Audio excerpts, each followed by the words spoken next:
భారత star wrestler Vinesh Phogat కు తీవ్ర నిరాశ ఎదురైంది. తనపై అనర్హత వేటును సవాలు చేస్తూ వినేష్ దాఖలు చేసిన పిటిషన్ను క్రీడా మధ్యవర్తిత్వ న్యాయస్థానం తిరస్కరించింది. ఈ విషయాన్ని భారత ఒలింపిక్ సంఘం బుధవారం రాత్రి ప్రకటించింది. నిర్ణీత బరువు కన్నా 100 గ్రాములు అధికంగా ఉందనే కారణంతో పారిస్ ఒలింపిక్స్ మహిళల 50 కిలోల ఫైనల్లో పాల్గొనకుండా వినేష్ పై నిర్వాహకులు అనర్హత వేటు వేసిన విషయం తెలిసిందే. దీనికి వ్యతిరేకంగా పారిస్లోని క్రీడా మధ్యవర్తిత్వ న్యాయస్థానంలో వినేష్ అప్పీలు చేసింది. ఫైనల్లో ఓడిన క్యూబా బాక్సర్ గుజ్మన్ లోపెస్తో కలిసి సంయుక్తంగా రజత పతకం తనకు ఇచ్చేలా ఆదేశాలివ్వాలని ఆ పిటిషన్లో వినేష్ విజ్ఞప్తి చేసింది.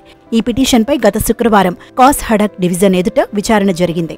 వినేష్ తరపున ఫ్రాన్స్ న్యాయవాదులు వాదనలు వినిపించారు. ఆపై యునైటెడ్ వరల్డ్ రెజ్లింగ్ అంతర్జాతీయ ఒలింపిక్ కమిటీ లాయర్లు వాదనలు వినిపించారు. ఇక ఐఓఏ తరపున హాజరైన హరీష్ సాల్వే, విదుష్పత్ సింఘానియా గంటపాటు వాదనలు వినిపించినా ఫలితం లేకపోయింది. దీనిపై ఆర్బిట్రేటర్ జస్టిస్ అనాబెల్ బెనెట్ ఈ నెల 13ని తీర్పు ఇవ్వాల్సి ఉంది.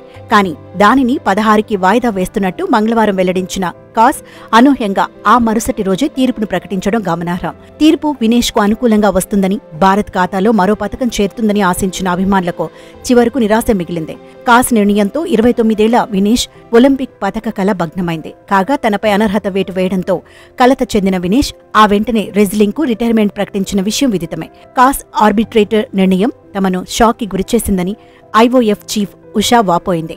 అప్పీల్ను కొట్టివేయడం వినేష్ పై, ముఖ్యంగా క్రీడారంగంపై ప్రభావం చూపుతుందని, ఇలాంటి అమానవీయ నిబంధనలతో అథ్లెట్లు తీవ్ర ఒత్తిడికి గురవుతారని ఆమె ఆరోపించింది. కెరియర్ ఆరంభం నుంచి కొన్నాళ్ల క్రితం వరకు కూడా వినేష్ 53 కేజీల విభాగంలో పోటీ పడుతూ వచ్చింది. అయితే ఢిల్లీలో వివాద సమయంలో కొంతకాలం ఆటకు దూరమయ్యాక అందులో మరో ప్లేయర్ రావడంతో కేటగిరీ మార్చుకుంటూ 50 కేజీలకు తగ్గింది. ఇందులోనే పారిస్ ఒలింపిక్స్ కు అర్హత సాధించింది. పోటీలకు ముందు బరువు తూచే సాధారణ ప్రక్రియ వెయింగ్లో వినేష్ బరువు 49.90 కిలోలుగా వచ్చింది. అక్కడే కాస్త ప్రమాదం కనిపించినా 50కి లోపు ఉండటంతో సమస్య రాలేదు.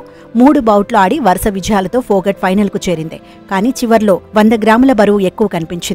దీంతో ఆమె బరువు తగ్గడానికి వర్కౌట్స్తో సహా జుట్టు కత్తిరించుకోవడం, బ్లడ్ తీసుకోవడం వంటివి చేసినా బరువు తగ్గకపోవడంతో ఆమెను ఆట నుంచి తొలగించారు.